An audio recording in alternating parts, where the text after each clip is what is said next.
It's been more than 6 months now since flooding damaged more than 500 homes in Rock Valley, Iowa. KTIV spoke with one Rock Valley resident who shared how the feeling of the town has changed since the waters receded, leaving many small neighborhoods completely vacant. It's a dreary looking area. If you go, down Main Street too, it's scary almost because it's dark. It's not, it just doesn't feel like our town. This is kind of like, it used to be like the main part of the town, and now the town will not be this way. It'll be more that way or up. KTIV's Connor Trett spoke with Rock Valley's Mayor Kevin Van Otterloo on how city staff has worked to get residents and their town back on their feet.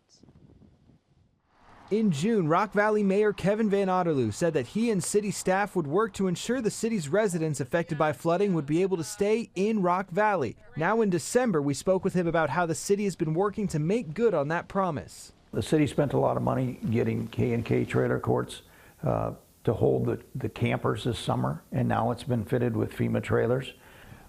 We've helped people get the State of Iowa grant to fix their homes up. We're doing everything we can.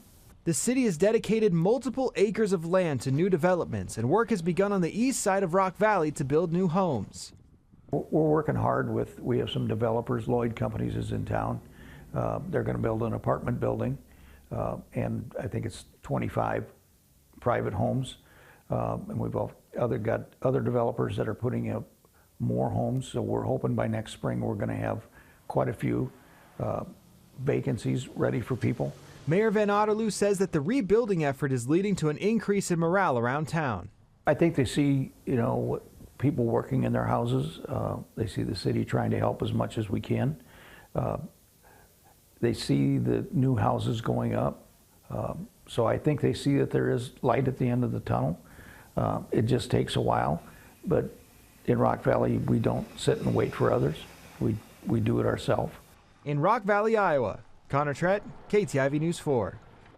Mayor Van Otterloo added that the city will have a sit-down with the Iowa Flood Center and the Army Corps of Engineers to discuss any recommendations on how to combat future flooding.